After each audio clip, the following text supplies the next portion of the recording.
Bisa juga Bible. Tahu nggak artinya? Kitab suci. Nggak begitu kali. Ya, saya penasaran sama Pondok. Dapat literasi itu adalah Allah itu dari mana, itu dapatnya dari mana Pak Noce? Ini pengetahuan sendiri lah. Karang sendiri Pak Noce. Kalau bisa misal ya, kalau mau Pak Noce itu biasanya itu kan dari bahasa Ibrani serapannya mestinya El, dan itu ditempatkannya di akhir. Contoh Israel, Yismael kayak gitu kan, Immanuel. Berarti Kitabel, mestinya itu bukan Alkitab. Kitabel, jangan di awal gitu. Gitu. Udah aku parkon. Kuptat. Pade suaranya kok naik turun gitu Pade. Nggak tahu, ini gimana sekarang? Ya udah mendingan. Kalau Bible Pade apa arti Bible Pade? Biblos menurut Pade? Bible itu kan awalnya itu dari nama sebuah kota para dewa. Di Yunani sana itu ada namanya kota para dewa, disebut kota Biblos. Biblos, kota Biblos. Nah, di situ dijadikan penama kitabnya orang Kristen, buku. Dan itu sangat cocok kalau kitab orang Kristen itu diartikan kumpulan buku-buku. Kenapa? Karena antara perjanjian baru dengan perjanjian lama itu digabung jadi satu. Ada berapa kitab itu? 72 kitab. Ya, untuk Protestan, 76 kitab untuk 66 kitab untuk Protestan, 72 untuk Katolik. Jadi dikumpulkan itu jadi satu, disebut Bible. Artinya kumpulan buku-buku. Nah, Alkitab itu artinya sebuah buku. Nyambungnya di mana? Dari jamak menjadi tunggal, kan nggak nyambung. Seharusnya kalau ke Arab-Araban juga Tubun, kumpulan buku-buku, itu baru cocok. Ke situ Bang Andi. Begitu. Jadi Bible itu artinya kumpulan buku-buku. Bible itu bahasa Yunaninya Biblos, sebuah kota. Biblos itu Pak Noce masuk ke Indonesia oleh Belanda, dirubah oleh penerjemah menjadi Alkitab.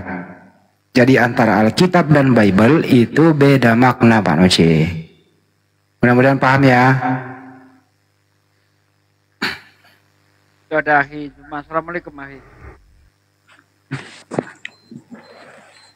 Wih, orang Makassar udah nongol nih, waduh. Assalamualaikum warahmatullahi wabarakatuh semuanya. Ketua desa-desa Mukika tuh. Deh, kasih ya. So lagi di utara, bisa lagi gitu. Bisa lagi gitu. Lembu menanya Wang Andri, kasih. Masya Allah. Kirain nonton siaran langsung sepak bola. Ternyata TVRI. Sanyawamu Andri kasih Musalai lapeda. Ustaz Suma. Siap, adakah? Assalamualaikum warahmatullahi wabarakatuh semua sahabat-sahabat sekalian yang ada di TikTok dan yang ada di YouTube. Mudah-mudahan malam ini, subuh ini kita kembali seperti biasa memberikan edukasi. Tujuannya untuk menyadarkan manusia-manusia lemah akal yang lebih mengedepankan daripada ilusi, daripada fakta real yang ada di depan, di belakang, samping, kiri, kanan. Kita sebagai manusia yang dituntut oleh Allah untuk menjadi pemimpin khalifah di atas muka bumi. Ada Kristen kah di sini? Ini majelis Noce. Saudara Bandarang, kok Bandarang? Noce Bandari. Siap, Bang. Anda punya mata sehat? Sehat, Bang. Katolik Protestan? Protestan. Oke. Sekiranya Yesus berdiri di tengah lapangan dan Anda melihatnya jarak 300 meter, apa yang Anda lihat? Tuhan atau manusia? Iya, manusia. Manusia. Anda mendekat jadi 200 meter, kemudian Anda mendengarkan suaranya.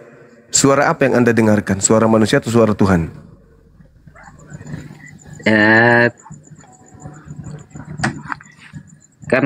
Kalau suara didengar ya suara Tuhan pasti. Ah? Karena Yesus yang kami imani adalah Tuhan. Nah, ini yang kukatakan ilusi. Enggak, Salah nggak karena- kalau saya mengatakan Anda sedang berilusi?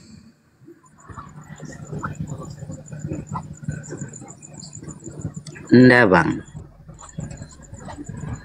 Nggak salah. Benar berarti ya? Ketika misalnya Anda melihat Yesus di tengah lapangan jarak 300 meter, yang Anda lihat manusia bukan Tuhan. Anda mendekat jarak 200 meter, Anda mendengarkan suaranya memanggil ibunya. Matera, Matera, Matera. Mari kidi. Ketika dia memanggil ibunya, mendekatlah ke sini, wahai mami. Yang Anda dengarkan itu suara Tuhan atau suara manusia? Manusia. Manusia. Masih sehat, masih sehat. Anda mendekat sampai jarak Anda sampai memegang tangannya. Tangan yang Anda pegang tangan manusia apa tangan Tuhan? Secara fisik ya manusia. Manusia, masih sehat. Jadi yang Anda lihat adalah manusia, yang Anda dengarkan adalah manusia, yang Anda sentuh adalah manusia. Lalu apa yang membuat Anda kemudian mengatakan dia Tuhan, bahkan menuhankan dia? Bisakah dibocorkan rahasianya? Iya, karena kami bisa mengenal dia Tuhan dari misalnya dari ucapannya. Tadi kenalnya suaranya suara manusia, Bang. Gimana nih? Mana yang betul? Enggak, kalau sudah dekat kita akan mengenal yang sesungguhnya. Maksudnya gimana? Tadi mendengar suaranya adalah suara manusia. Iya, karena Bang Suma kan tanya, ketika kita sudah pegang berhadapan, bagaimana kita bisa mengenal dia sebagai Tuhan kan? Ya, tadi kan sudah 3 komponen ini terpenuhi, Bang.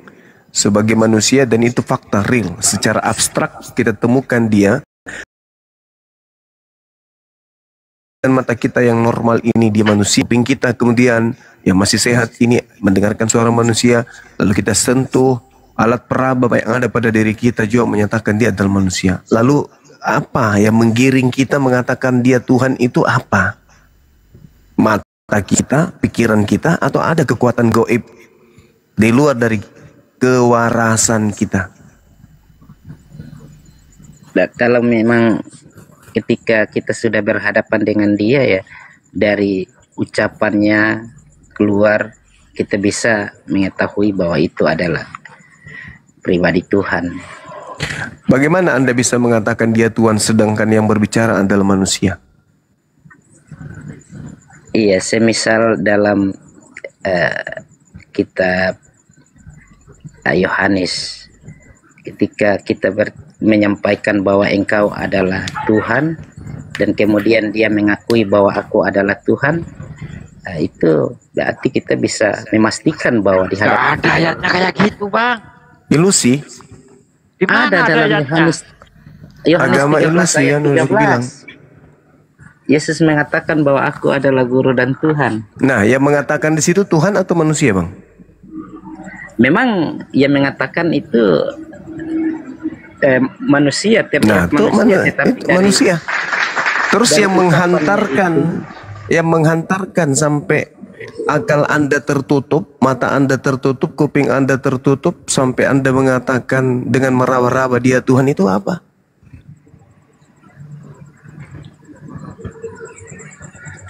Anda misalnya tadi itu kan, kalau misalnya dari ucapannya, ketika kita mengakui bahwa dia Tuhan, kemudian dia sendiri mengatakan bahwa benar bahwa dia adalah Tuhan, ya kita bisa berkesimpulan bahwa dia adalah Tuhan. Ini kesimpulan Anda ini berasal dari akal Anda kah? Akal Anda atau angan-angan, ada bisikan gaib? Enggak, karena seperti contoh dalam Yohanes 13 itu kan murid-muridnya mengatakan bahwa dia Tuhan dan dia mengakui dia Tuhan, ya situ. Ya, tapi pemahaman saudara ketika Yesus mengatakan akulah guru dan Tuhan, Posisi Yesus ketika berbicara seperti itu, dia manusia atau dia Tuhan? Manusia. Manusia. Terus apa yang menghantarkan Anda mengatakan dia adalah Tuhan? Jangan-jangan Al-Quran saya salah, Al-Quran saya benar ini?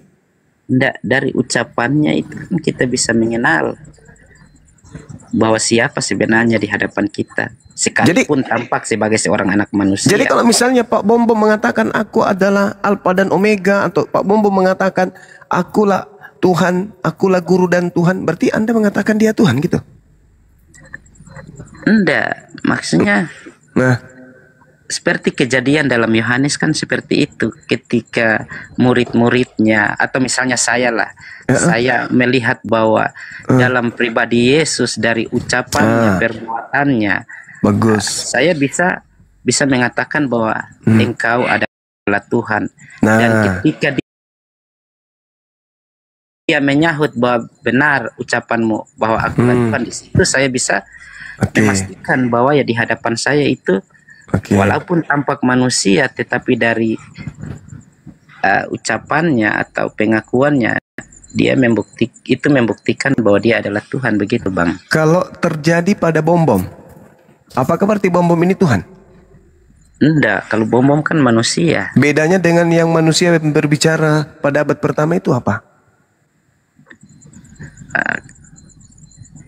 Enggak ada beda sih. Nah, enggak ada beda.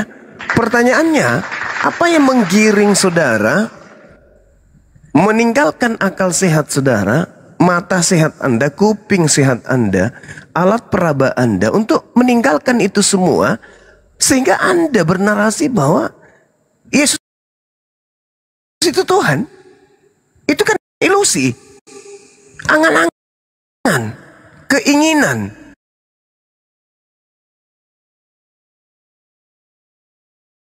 Yang kemudian Anda jadikan sebagai sandaran kepercayaan. Sedangkan akal Anda bantah, mata Anda bantah, kuping Anda bantah. Lalu saya sebagai orang Islam ini dituntut mengakui Anda ini waras atau apa? Sinting atau apa? Anda waras atau dibilang waras? Nggak mungkin. Ketika Anda melihat seekor kambing, dari jauh Anda melihatnya kambing, dari dekat Anda mendengarkan suara kambing, Anda sentuh kambing, tapi Anda kemudian menggiring diri Anda pada suatu paradigma berpikir, bahkan di dalam keadaan faktual Anda bersikap, Anda menganggapnya sapi. Saya nih menganggap Anda waras. Pertanyaannya, yang gila saya atau Anda? Tapi kalau saya menganggap Anda gila, yang waras saya. Karena jelas yang Anda lihat, ping, panca indera, peraba, perasa, Anda mengatakan ya mutlak dia adalah manusia. Lalu kekuatan apa yang ada pada diri saudara yang menggiring saudara mengatakan dia Tuhan? Sedangkan Yesus diajarkan dan diperkenalkan oleh Tuhan kepada kaumnya sebagai manusia. Malaikat memperkenalkan kepada Bani Israel Yesus itu manusia. Yesus memperkenalkan dirinya kepada kaumnya, dirinya adalah manusia. Apa yang menggiring saudara mengatakan sampai mengatakan dia Tuhan, sampai Anda meninggalkan akal sehat, meninggalkan mata sehat, meninggalkan kuping sehat? Inilah yang dikatakan Al-Quran saya. Farikan hada wa farikan hakka alaihimud dalalah. Pantas Anda sesat. Pantas. Al-Quran menjelaskan itu. Farikan hada. Sebagian manusia mendapat petunjuk. Siapa mereka? Yang menggunakan akal. Wa farikan hakka alaihimud dalalah. Dan sebagian lagi memang sudah pantas menjadi sesat. Kenapa? Karena mereka tidak menggunakan akal. Mereka menjadikan innahumut takhasus syayatin awliya min dunillah. Mereka menjadikan setan pembisik dari alam kegelapan untuk membolak-balikkan kemudian akalnya, penglihatannya, kemudian kupingnya. Summum bukmun umyum fahum la yarji'un. Coba Anda lawan dulu itu. Iman Anda, kepercayaan Anda, keyakinan Anda, coba damaikan dengan mata Anda sendiri, dengan kuping Anda sendiri, dengan perasaan Anda sendiri. Sinkron tidak? Silakan. Begini Bang Hos. Jadi untuk malaikat pun sebenarnya telah memperkenalkan Yesus adalah Tuhan pada saat ia lahir. Nah ini celaka ini kalau begini. Iya. Celaka ini. Jadi Wa ketika yahsabuna annahum muhtadun. Mereka mengira bahwa mereka mendapatkan petunjuk. begini ya Bang. Di mana petunjuknya? Coba yang Anda dapatkan petunjuk dari Iya. mana malaikat mengatakan dia adalah Tuhan? Iya, pada saat malaikat menyampaikan informasi kepada para gembala bahwa pada hari ini telah lahir bagi Ketahuan. kemudian Bang Mos, kenapa kami Ketahuan harus mengimani Yesus sebagai Tuhan? Itu adalah saksi-saksi dari para murid ketika mereka telah berjalan bersama dengan Yesus. Setiap hari mereka bersama-sama, dari ucapannya yang penuh kuasa, perbuatan-perbuatan ajaib, sekalipun dari pihak Bang Suma mengatakan itu adalah seizin Tuhan, tetapi sebenarnya mereka lihat adalah dia memiliki kuasa. Jadi itu dari para saksi inilah kami pun mempercayai karena mereka adalah saksi mata. Gimana? Iya. Jadi saudara, Al-Quran saya mengatakan setelah kelakuan-kelakuan pendahulu-pendahulu kalian seperti ini adanya, Allah pencipta langit dan bumi kita mengutus Al-Quran untuk meluruskan kalian, meluruskan nenek moyang kalian yang kalian wariskan ilmunya. Wa yahsabuna annahum muhtadun. Kalian mengira bahwa apa yang kalian lakukan itu sudah mendapatkan petunjuk, padahal penggaris lurus Anda bengkokkan kemudian. Coba, Anda mengatakan malaikat mengatakan dia Tuhan. Mari kita teliti. Lukas 2 nomor 11. Pada hari ini telah lahir bagimu juru selamat Kristus. Kristus dalam kurung manusia yang diurapi Tuhan di kota Daud. Berarti yang lahir ini adalah manusia yang diurapi Tuhan di kota Daud. Dibelokkan kemudian yang lahir Tuhan. Nah inilah yang dikatakan Al-Quran. Innahumut takhasus sayatin awliya min dunillah. Anda menjadikan iblis itu, setan itu sebagai pelindung, sebagai pemimpin. Anda mengikuti arah iblis. Padahal Kristus adalah manusia yang diurapi Tuhan. Tidak mungkin Tuhan diurapi Tuhan, tidak mungkin. Itu mustahili kalau Anda menganggap bahwa Anda adalah ajaran samawi, agama langit. Nah kemudian saudaraku, ini penting untuk saudara pelajarin, untuk Anda pahami gitu ya. Ketika saudara mengatakan murid-murid bersaksi, itu imannya Kristen. Bagaimana dengan Yesus terhadap murid-muridnya? Apa tanggapan Yesus? Apa kesimpulan Yesus sebagai guru, sebagai tuan, sebagai gembala terhadap cakupan iman murid-muridnya tentang dirinya? Yohanes 17 nomor 8, Yesus simpulkan, segala firman yang engkau berikan kepadaku, telah aku berikan kepada muridku. Muridku telah menerimanya semua. Dan setelah mereka menerimanya, mereka percaya bahwa engkau ialah yang telah mengutus aku. Berarti Yesus mempersaksikan nih di hadapan kita. Wahai umat Islam, wahai orang Kristen, segala firman yang Tuhanku berikan kepadaku, telah aku sampaikan kepada murid-muridku loh. Dan muridku telah menerimanya loh. Dan setelah muridku menerima, mereka semua percaya bahwa aku ini utusan Tuhan. Tidak seperti kalian, hanya mendengarkan satu ayat. Akulah guru dan Tuhan. Kalian menganggap aku Tuhan. Muridku sudah menerima semua firman itu. Tak ada lagi firman yang kusembunyikan sebagai jatahku untuk aku sampaikan kepada mereka. Dan ketika mereka menerima firman yang aku berikan kepada mereka, entah itu 1000 firman, 2000 firman, 3000 firman, mereka menerimanya, percaya bahwa engkau lah Tuhan.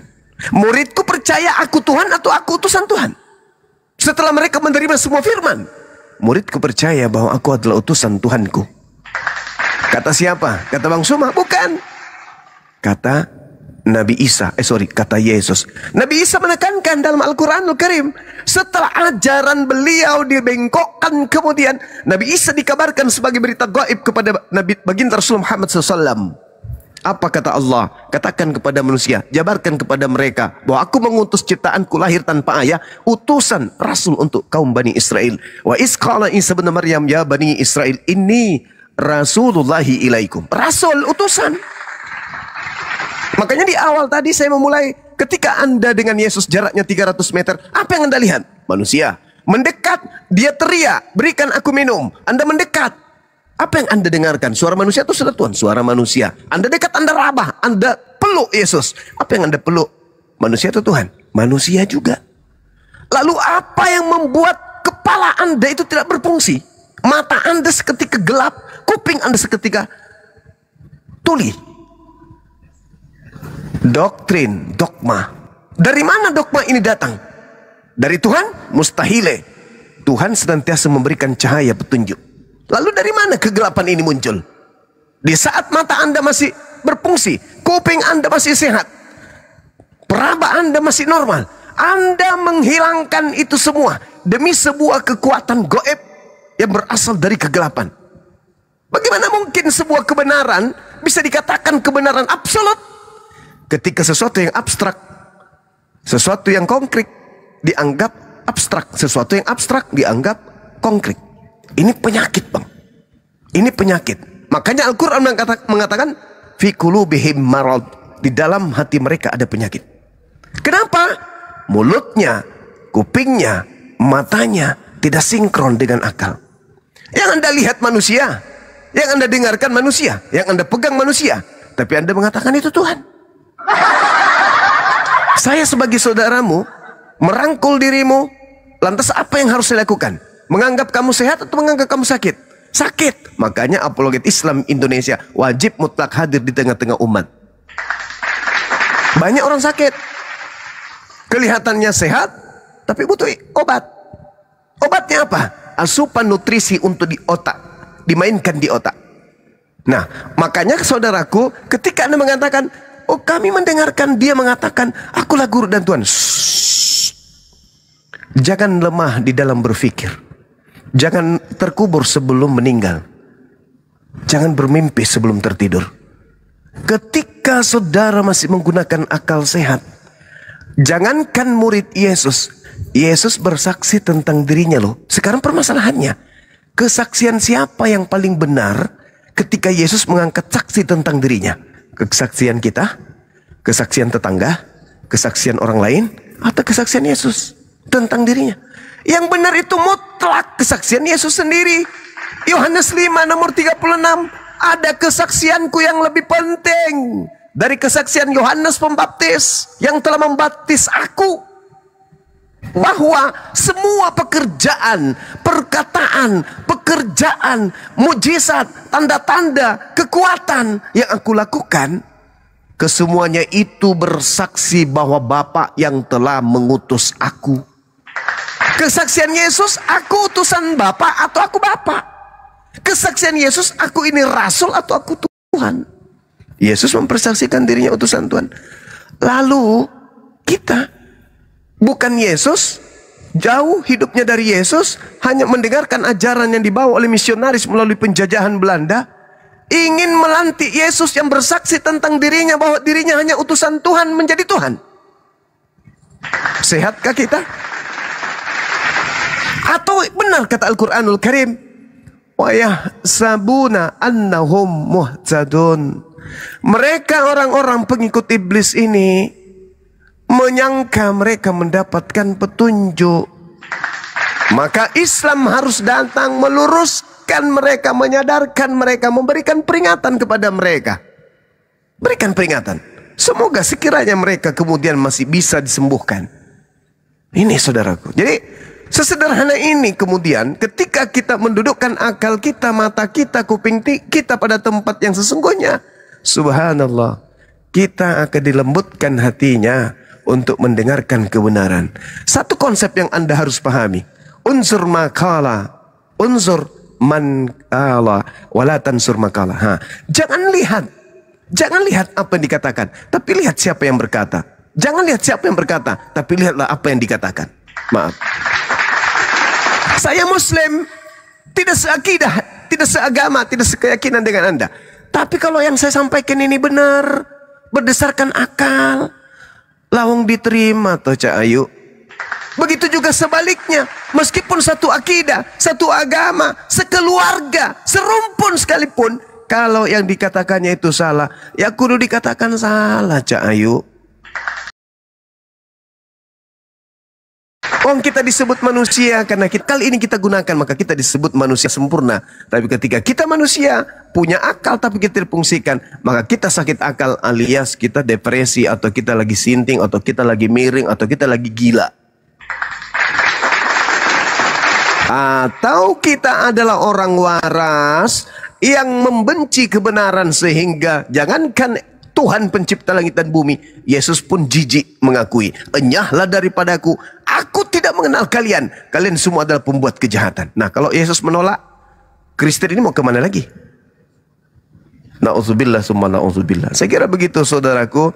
Noce Bandari, saya hanya sekedar memberi peringatan saja. Tidak ada paksaan dalam beragama. Yang pasti ketika kita ingin menjadi benar, maka warna bisa kita pilih. Ini merah, ini hitam, ini coklat.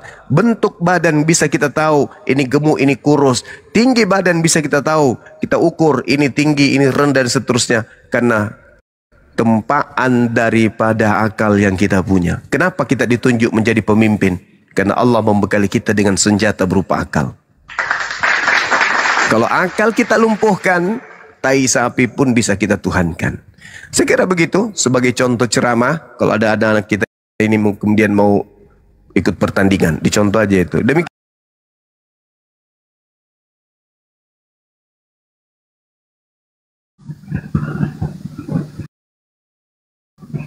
Silakan Pak Noce, dibuka mute-nya Pak Noce.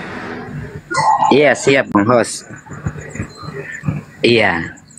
Jadi kami umat Kristen mengimani Yesus sebagai Tuhan karena memang Yesus sendiri berkata bahwa dia keluar dari Sang Bapa. Tidak ada satupun orang manusia yang mengatakan bahwa mereka keluar dari Sang Bapa. Bahkan Roh Allah itu ada dalam diri Yesus Kristus. Tidak ada satupun, kalau Roh Allah itu ada dalam Yesus Kristus, berarti Roh Allah adalah Allah. Begitu Bang. Jadi kami sangat percaya bahwa dia keluar dari sana. Yesus sendiri mengakui bahwa dia adalah Bapa itu sendiri. Saudara, izinkan saya membacakan sebuah dalil di dalam sebuah catatan suci yang Anda kemudian yakini sebagai firman Tuhan. Tertulis di dalam kitab Kejadian, pencipta langit dan bumi konon bercerita dan berfirman, Rohku tidak akan selama-lamanya berada pada diri manusia. Catat itu. Rohku, Tuhan berfirman, Rohku tidak akan selama-lamanya bertempat atau tinggal di dalam diri manusia. Jadi roh kita yang ada dalam diri kita ini roh siapa? Roh Tuhan. Apakah kita Tuhan? Satu. Yang kedua, ada hal yang menggelitik saudaraku. Ketika kita membaca kitab Roma 8, apa yang dikatakan di sana?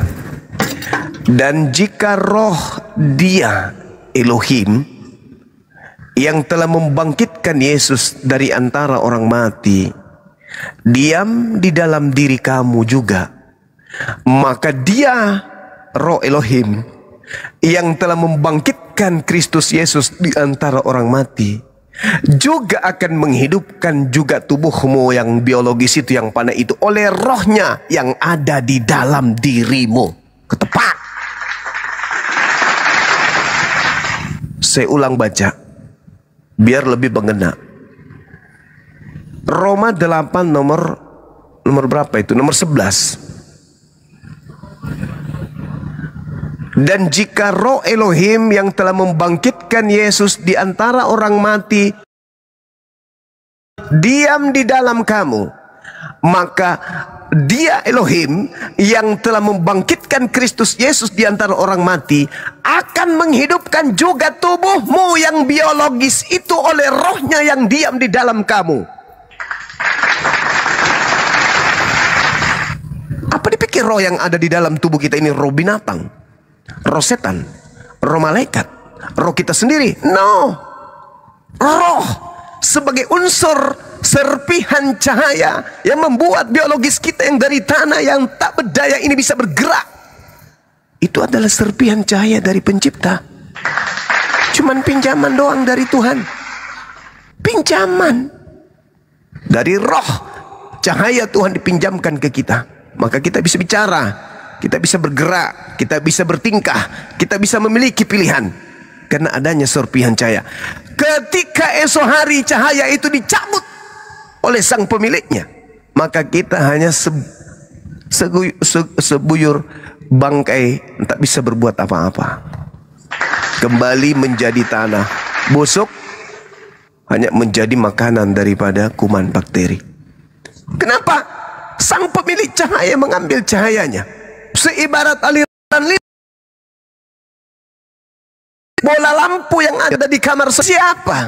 Dia hanya wadah untuk tempat menyalurkan kemudian tenaga dari mesin yang membawa kemudian aliran listrik. Ketika kemudian mesinnya itu mencabut alirannya, lampu hanya tinggallah kaca yang tidak bisa memberikan cahaya apa-apa.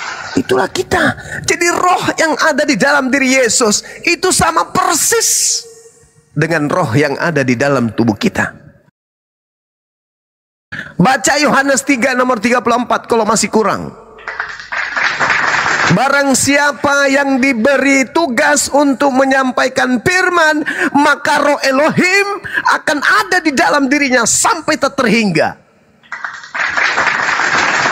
Makanya Nabi Musa di Keluaran berapa itu? Keluaran berapa itu teman-teman? Keluaran 6 nomor 1. Diutus sebagai Tuhan, sebagai Elohim untuk Firaun. Kenapa? Hah? Keluaran 7. Keluaran 7 nomor 1. Nomor 1. Masya Allah. Untung ada guru kita di sini. Seandainya enggak, jadi bahlul lah kita semua. Makasih, syukran akhina. Seperti itu sahabatku, ya saudaraku. Jadi jangan Anda beranggapan oleh karena dia punya roh maka dia disebut Tuhan. Kalau yang ada dalam tubuh Yesus itu berbeda dengan roh yang ada pada diri Bang Suma. Pertanyaannya, kenapa Yesus takut kepada malaikat?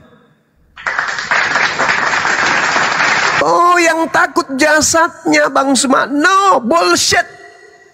Mustahile raga, jasad manusia takut tanpa ada unsur roh di dalamnya. Makanya sering saya guyon, tidak akan pernah ada berita yang Anda dengarkan di televisi atau di radio atau dimanapun itu, telah terjadi kebakaran Pasar Senen, ditemukan 3 mayat melarikan diri. Itu tidak akan mungkin.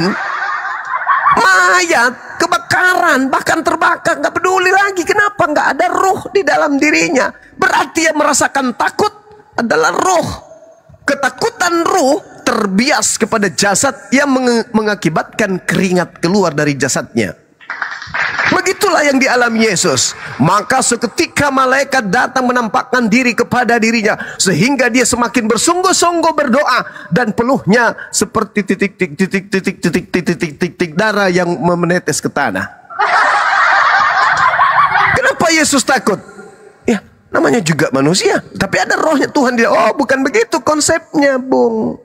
Baca Kisah Para Rasul 2 nomor 22. Hai orang-orang Israel, dengarkanlah, yang kumaksud adalah Yesus, seorang Yesus dari Nazaret, seorang yang ditentukan oleh Tuhan dengan tanda-tanda kekuatan, mujizat-mujizat yang dahsyat yang dilakukan oleh Elohim melalui perantaraan manusia Yesus. Makanya Yesus mengatakan Yohanes 5 nomor 30, aku tidak dapat berbuat apa-apa dari diriku sendiri. Lah, kamu bisa membangkitkan mati. Oh, itu biiznillah. Itu dengan izin Allah. Kamu bisa berjalan. Oh, biiznillah. Tidak ada yang bisa aku lakukan. Semua yang aku lakukan itu bukti bahwa Bapaklah yang telah mengutus aku. Yohanes 5 nomor 36, itu kesaksian beliau. Kembali muncul pertanyaan, saudara. Bible menguraikan, Yesus melisankan. Anda membaca, mata Anda menalar, akal Anda kemudian menalar, Anda paham sampai kepada Anda titik kebenaran itu. Tapi kenapa Anda menolaknya? Pertanyaan saya, kekuatan gelap dari mana? yang menghantarkan Anda nggak mau terima ucapan-ucapan Yesus yang begitu terang? Kenapa orang-orang kafir itu nanti matinya di neraka dan disiksa seumur hidup? Kenapa? Kenapa? Karena telah datang kepadanya berita. Berita yang datang kepadanya, berita yang bisa dimengerti olehnya. Tidak seperti kami umat Islam. Kami orang Indonesia. Berita yang datang pakai bahasa Arab. Manalah kami mengerti. Kalau kami tidak mendengarkan pengajaran, bimbingan dan belajar mati-matian, kami nggak ngerti ya Rob. Maka ketika kami pun keliru, wajar, bukan bahasa kami. Ada manusia, sudah bahasa ibu, sudah direvisi, dikoreksi, tidak juga mengerti. Maka pantaskah mereka kemudian di neraka? Pantas. Orang udah bahasa Indonesia, aku tidak dapat berbuat apa-apa dari diriku sendiri. Ini Tuhan. Tuhan, gila loh. Ya Bapa, permuliakanlah anakmu, permuliakanlah aku. Sebagaimana kemuliaan yang aku miliki di kehadiratmu sebelum dan ini dia berdoa sebagai Tuhan atau sebagai manusia sih? Sebagai Tuhan. Gila loh. Jadi Al-Quran saya tidak keliru mengatakan itu. Farikan hada wa farikan hakka alaihimud dalalah. Mereka pantas untuk disiksa di neraka. Mereka pantas untuk mendapatkan jatah api jahanam. Mereka pantas untuk sesat. Ketika datang kemudian berita kepada mereka dalam bentuk bahasa mereka, mereka pun tak mau paham dan mengerti sekalipun. Mereka tetap ingkar terhadap kebenaran pesan yang muncul pada mereka. Subhanallah. Lantas siapa yang mau dipersalahkan? Tuhan? Gak mungkin. Siapa? Ya Anda sendiri. Itulah yang disebut zalim. Itulah yang disebut zalim. Maka Al-Quran saya mengatakan, wa man azlamu mimman iftara 'ala Allahil kadziba wa huwa yud'a ilal Islam. Kenapa orang-orang ini disebut zalim? Lebih zalim daripada orang yang zalim karena sudah datang Islam kepada mereka, tapi mereka tetap aja berdusta tentang Allah. Coba nih saudara-saudaraku Kristen, kalau saya tanya, saudaraku Kristen yang saya cintai, yang saya kasihi, yang saya sayangi, iya paman, Yesus ketika mengajar, semua ucapan-ucapan dari tinta merah ini dari A sampai Z disusun. Adakah Yesus mengajarkan menyembah dirinya? Tidak. Terus kenapa Anda menyembahnya? Bukankah Yesus mencontohkan siang dan malam beribadah, menyembah? Kenapa Anda tidak mencontoh Yesus beribadah, menyembah? Bukankah Yesus sujud menandakan dia menghambakan diri? Bukankah tertulis dalam kitab saudara Yohanes 4 nomor 22, aku dan muridku mengenal apa yang kami sembah. Yesus menyembah. Kenapa Anda menyembah manusia yang menyembah? Ada apa dengan otak kalian? Apa yang mempengaruhi kalian? Apa yang mempengaruhi?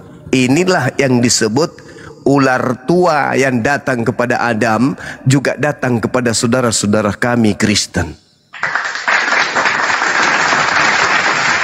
Perintah jelas, jangan kau makan buah. Hari di mana kau memakannya kau akan mati. Ular tua datang, udah makan aja, kau nggak bakal mati kok. Makan. Kau akan kekal kalau kau makan sini. Ya makan, bisikan. Kalau Adam cuma satu perintah doang, dia dilempar, ditendang dari surga. Sementara Kristen tidak pernah dari surga. Mimpi mau masuk surga. Sedangkan perintah-perintah Tuhan dilanggar semua. Adam aja ditonjok dari sana, dilempar dari sana. Mimpi apa kalian mau masuk ke surga dengan melanggar semua perintahnya? Adam cuma satu doang. Jangan kau makan buah ini. Makan, ketabok, lempar dia. Kristen, kata Yesus, Matius 5 nomor 19. Barang siapa yang meniadakan hukum Taurat meskipun yang paling terkecil sekalipun, lalu mengajarkan kepada orang lain, apa kata Yesus? Dia akan menempati tempat terhina di dalam kerajaan langit. Orang Kristen bergeming nggak? Peduli nggak dengan ucapan itu? Tidak. Kalau begitu, kekuatan apa yang kalian ikutin? Bisikan dari mana yang telah mempengaruhi kalian? Bisikan dari mana coba?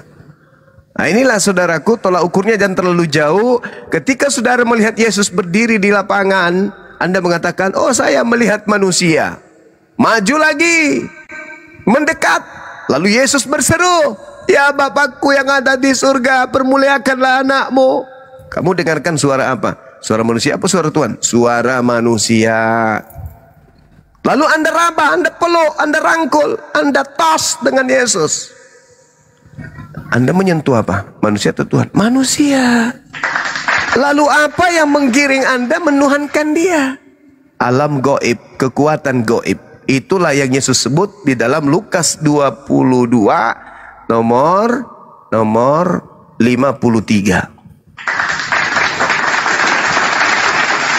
Saya kira begitu, saudara. Sebagai contoh, ketika kita kemudian bernarasi sendiri di toilet tanpa lawan diskusi. Demikian.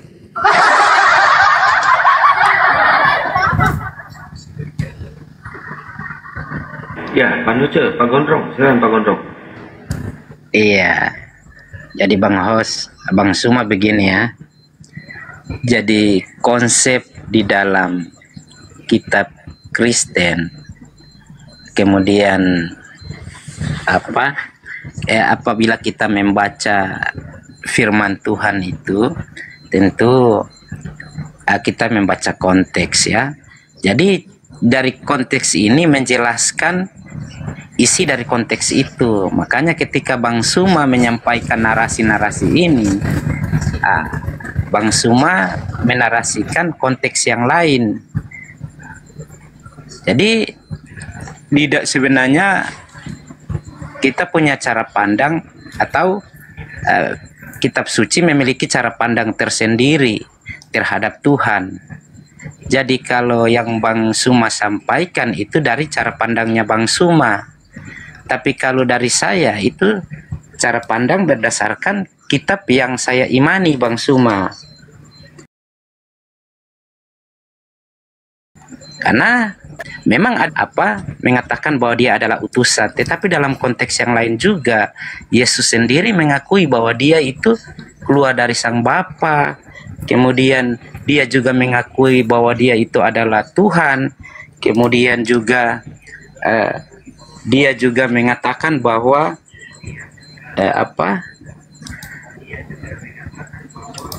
dia memberikan jaminan keselamatan. Dia menyediakan tempat bagi orang yang percaya. Jadi itu sangat jelas sebenarnya bahwa dalam kitab yang saya imani itu jelas ada sebuah kepastian dalam kekekalan Bang Suma. Oke, saudara, Al-Quran saya mengatakan begini. Bismillahirrahmanirrahim. Ini Al-Quran datang setelah kalian lebih dulu datang. Pendahulu-pendahulu kalianlah yang menyebabkan Al-Quran ini harus diwahyukan. Karena kalian telah menggantikan kebenaran dengan kesesatan. Kalian melantik kesesatan itu seakan-akan sebuah kebenaran. Al-Quran saya mengatakan, Bismillahirrahmanirrahim, walaqad zara'na li jahannam katsira minal jinni wal ins. Dan sungguh aku Allah akan isi neraka jahanam banyak dari kalangan jin dan banyak dari kalangan manusia. Mengapa demikian? Lahum qulubun la yafqahuna biha. Itu karena disebabkan mereka memiliki hati tetapi tidak dipergunakannya untuk memahami ayat-ayat Allah, tanda-tanda Allah. Walahum a'yun, dan mereka memiliki mata, kata Allah, la yubsiruna biha, Tetapi mata itu mereka tidak gunakan untuk melihat tanda-tanda kekuasaan Allah. Walahum azan, dan mereka memiliki kuping, la yasma'una biha, tetapi mereka tidak mempergunakan kuping mereka mendengarkan ayat-ayat Allah. Ulaika kal an'am balhum adallu, mereka seperti hewan ternak, bahkan lebih sesat lagi dari hewan ternak. Ulaika humul ghafilun, mereka itulah orang-orang yang lengah. Saya ringkas. Setelah kemudian melihat kekufuran orang-orang terdahulu terhadap Nabi Musa, kekufuran orang-orang dahulu terhadap Yesus, terhadap Nabi Isa alaihissalam dalam pandangan Islam, mengajarkan kemudian ke seluruh dunia untuk menggantikan kejayaan, kemuliaan, kekuasaan pencipta langit dan bumi dengan makhluk, maka Al-Quran datang menegur mereka, menyampaikan kepada umat Islam agar paham siapa mereka dan karakter mereka. Apa kata Quran terhadap kalian orang-orang Kristen? Walaqad zara'na li jahannam katsira minal jinni wal ins. Aku akan penuhi neraka dengan orang-orang seperti ini. Mereka punya mata, mereka punya hati, mereka punya kuping, tapi mereka tidak menggunakan melihat kebesaran Allah. Sudah jelas-jelas Yesus, mulai dia bayi sampai dia terangkat ke langit, semua yang terlontar dari lisannya, ucapannya itu adalah ucapan manusia sebagai rasul yang diutus oleh pencipta langit dan bumi kepada kaumnya Bani Israel. Bani Israel, sorry. Nah, ini kenapa kemudian kalian tidak bisa memahami itu? Karena hati, karena telinga, karena mata. Tadi sesederhana itu saya katakan. Anda melihatnya manusia atau Tuhan? Manusia paman. Oke? Anda mendengarkan tadi manusia atau bukan? Manusia paman. Anda raba manusia. Manusia. Tapi kenapa Anda menggiring kemudian diri Anda, menyesatkan diri Anda sendiri? Itu yang disebut zalim. Sudah tahu kerah dibilang sapi, udah tahu sapi dibilang ayam, ngotot lagi. Jadi jangan, bagaimana mungkin saudara-saudara Kristen yang saya cintai ini bisa masuk surga, sedangkan masuk akal aja kagak? Gimana? Sementara yang menghantarkan kita masuk surga apabila ajaran kita masuk akal. Mau masuk surga nggak mungkin, nggak mungkin. Kristen masuk surga nggak mungkin, mustahil, mustahil. Kalau Kristen masuk surga, maka seluruh manusia di atas muka bumi ini masuk surga. Itu tolak ukurnya. Bang Suma ya. Saya. Untuk apa kita berakal kalau tidak beriman? Jadi yang terpenting itu kita beriman. Saudaraku. Apalah artinya kita berakal tapi kita tidak beriman? Saudaraku. Dalam keling utama. Saudaraku. Ya, secara manusia, iya bang, sebentar bang Suma ya. Akal pikir manusia itu tidak sedalam dengan pikiran Tuhan. Apa yang dipikirkan manusia itu tidak mungkin sama seperti yang dipikirkan Tuhan. Kadangkala manusia tak mampu menyelami pikiran-pikiran Allah.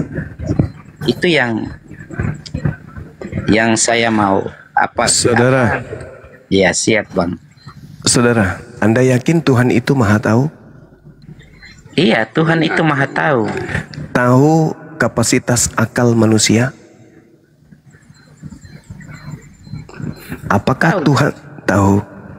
Apakah Tuhan tahu memberikan ajaran yang sinkron dengan akal manusia yang Dia ciptakan? Ya, memang dalam firman Tuhan itu apa yang dipikirkan oleh Tuhan itu tidak seperti yang dipikirkan oleh manusia, Bang. Betul sekali, saudaraku, benar sekali. Tapi dalam hakikat pencipta langit dan bumi, akal kita itu diberi kemudian kemampuan untuk menakar pengetahuan kita sendiri tentang Tuhan, bukan mengakal-akali. Sekarang saya tanya kepada saudara, ketika Anda mengatakan iman harus lebih utama daripada akal, oke? Kalau saya memegang pulpen, saudaraku, Polpen ini saya pegang, lalu saya simpan di dalam saku. Saya bertanya, Saudara Kunos, apakah Anda percaya bahwa ada polpen di dalam saku bajuku? Apa jawaban saudara? Jadi kalau itu ya Percaya? Percaya nggak? percaya, Oke. Yakin? yakin, Beriman? iya beriman.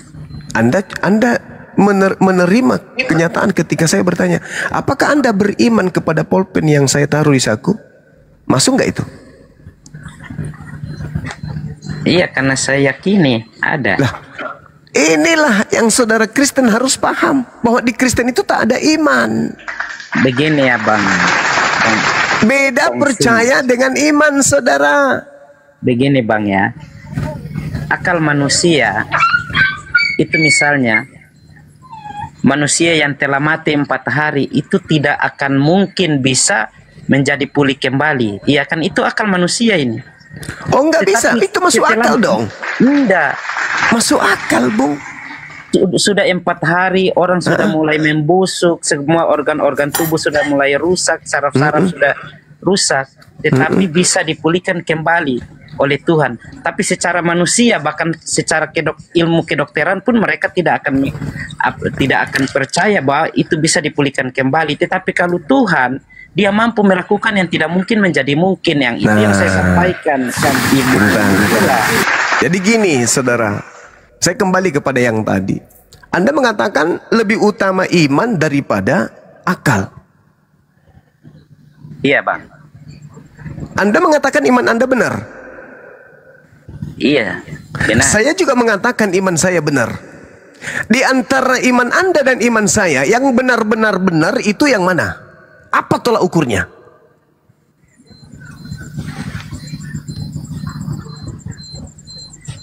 Karena iman saya mampu membuktikan dari yang mustahil menjadi mungkin. Sama. Pertanyaan saya, Anda mengakui iman Anda benar. Saya juga mengakui iman saya yang paling benar. Kira-kira yang membedakan antara iman saya dengan iman Anda untuk menentukan mana iman yang benar itu apa?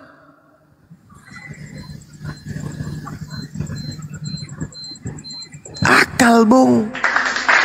Kalau hanya sekedar mengatakan imanku yang paling benar, Tuhan turun ke bumi, netek sama manusia, dibunuh manusia, bangkit pada hari ketiga, itu iman. Sekarang orang berakal mana yang mau menerima iman itu? Yang kayak begitu modelnya. Tapi yang masuk akal adalah pencipta langit dan bumi menciptakan manusia tanpa ayah, membekalinya mujizat, mampu membangkitkan orang mati, membuat orang lumpuh berjalan, membuat kemudian orang buta melihat. Kira-kira yang masuk akal yang mana?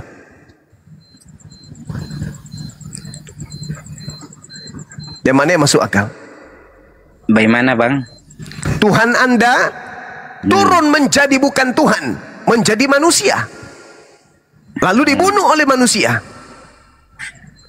Atau iman saya, pencipta langit dan bumi yang maha menciptakan manusia tanpa ayah, turun ke bumi, menjadi nabi, menjadi rasul di tengah-tengah kaumnya Bani Israel, bermujizat, membangkitkan orang mati, bla bla bla bla dan seterusnya. Mana yang masuk akal?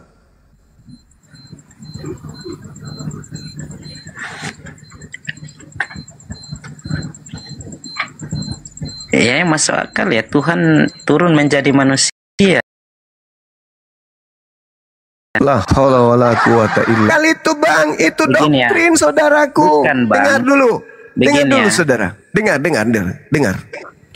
Kalau pilot sementara terbang pesawat tiba-tiba turun derajat menjadi ayam, siapa yang menjaga kemudian pesawat? Ayo. Lagi terbang nih, ketinggian 6.000 kaki. Pilotnya tiba-tiba berubah derajat menjadi ayam. Yang menjaga keberlangsungan kemudian sistem pesawat terbang ini sampai mendarat itu siapa? Abangku. Pilotnya sudah berubah jadi ayam. Sanggup nggak ayam itu mempersonalkan kemudian itu pesawat? Enggak. Tuhan yang maha pencipta, yang maha perkasa, lu bilang turun jadi manusia. Hah? Iya, Bang. Yang menjaga alam semesta siapa? Iya, begini ya, Bang ya. Saudaraku jawab dulu. Yang menjaga alam semesta ketika Tuhan mau jadi manusia siapa? Iya, ini kan abang membatasi Tuhan, padahal Anda atau saya? Anda atau Begini saya ya. yang membatasi? Bang, Anda atau Ketika- saya yang membatasi? apakah ketika Tuhan telah menjadi manusia, dia tidak punya kuasa untuk mengawasi alam semesta? Dia jadi manusia. Iya, Iya, Tuhan jadi manusia. Bagaimana dia mau mengawasi? Sementara ketika dia menjadi manusia, untuk sekedar cebok aja butuh manusia untuk mencebokin dia. ya, sebentar Bang ya. Sabar dulu, Bang. Nggak. Bagaimana kemudian Anda mengatakan saya yang membatasi Tuhan? Pertanyaan saya kepada saudara. Iya. Ketika Karena Tuhan Anda, nanti Anda boleh bertanya. Ketika Tuhan Anda turun menjadi bayi, terbatas nggak bayi ini?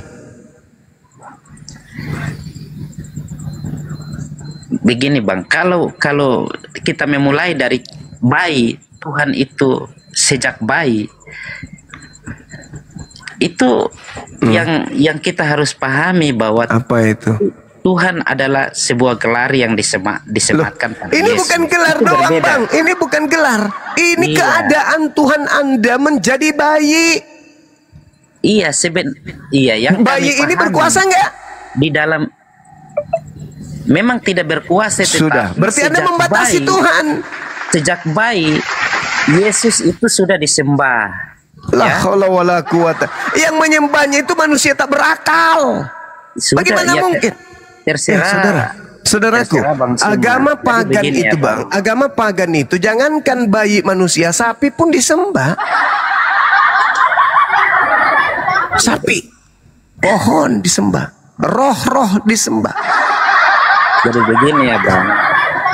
Jadi sekarang pertanyaannya, Kalau siapa yang Tuhan membatasi tidak- Tuhan? Saya atau Anda? Enggak, kalau Tuhan tidak bisa menjadi manusia, berarti dia tidak bisa maha kuasa, Bang. Astagfirullahaladzim. Iya. Sekarang saya tanya, apa tujuannya Tuhan Anda jadi manusia? Tuhan saya menjadi manusia itu supaya manusia bisa mengenal Tuhan dan bisa melihat di dalam diri manusia Yesus Kristus.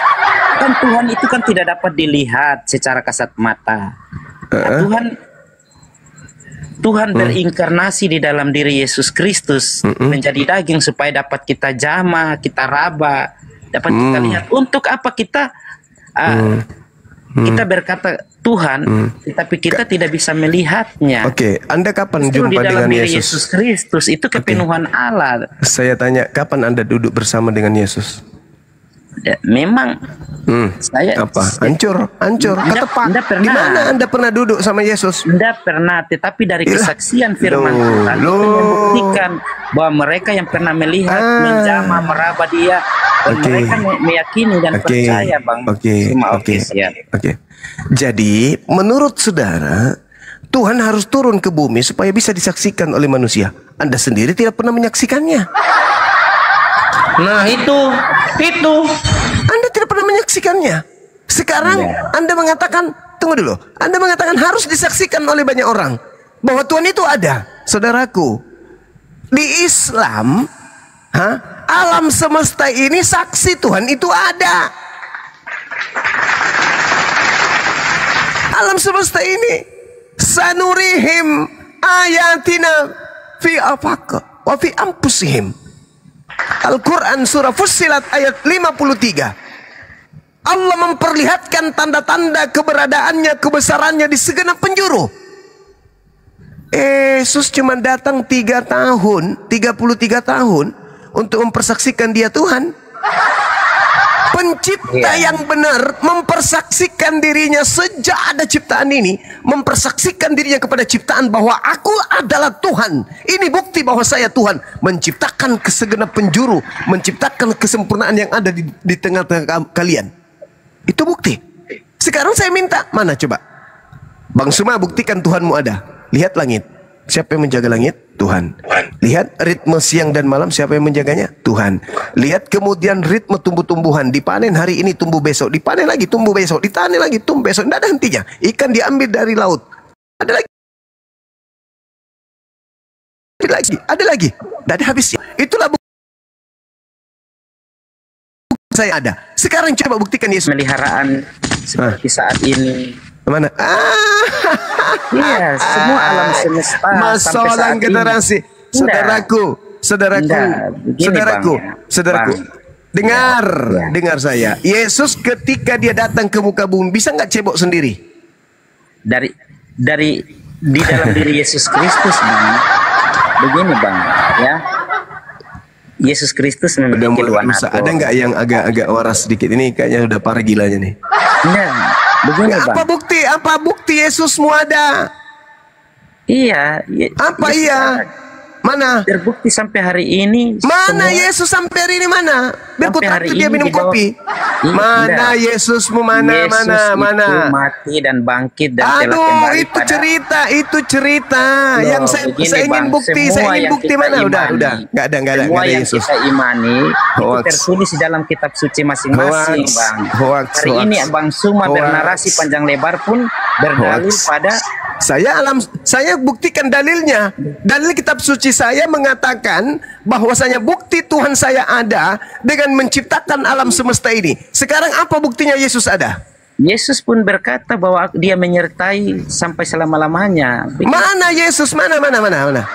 Mana? Buktikan kepada saya mana? Yesus, kau di mana? Yesus, ingin ku traktir kamu kopi. Mana Yesus? Nah, begini ya, Bang. Oh, Yesus manusia, Bung. Mana manusia Yesus? Mana coba? Aku mau lihat. Mana Yesus? Kemanusiaan Yesus itu ya, kemanusiaan Yesus mana? Yesus mana? Bang. Dongeng. Bentar, Bang Suma. Dongeng Yesusmu itu dongeng. Dari mana tadi Tuhanmu? Bang Suma bicara saya dengar. Enggak. Saya tidak mau digiring kepada ketololan dan kebodohan.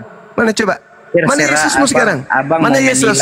Seperti itu terserah. Mana Yesus? Yesus di sorga. Nah, nenekmu kiper udah, kau turun, pret. Kupikir kau orang bisa diajak diskusi gila, ternyata kau memang gila. Turun. Enggak. Turun, saudaraku turun. Daripada saya maki kau di sini. Makasih teman-teman. Kata guru saya, lebih baik saya diskusi dengan 1.000.000 orang cerdas daripada seekor manusia bodoh. Itu guru saya mengatakan, mending kamu berdiskusi dengan 1.000 profesor daripada kau berdiskusi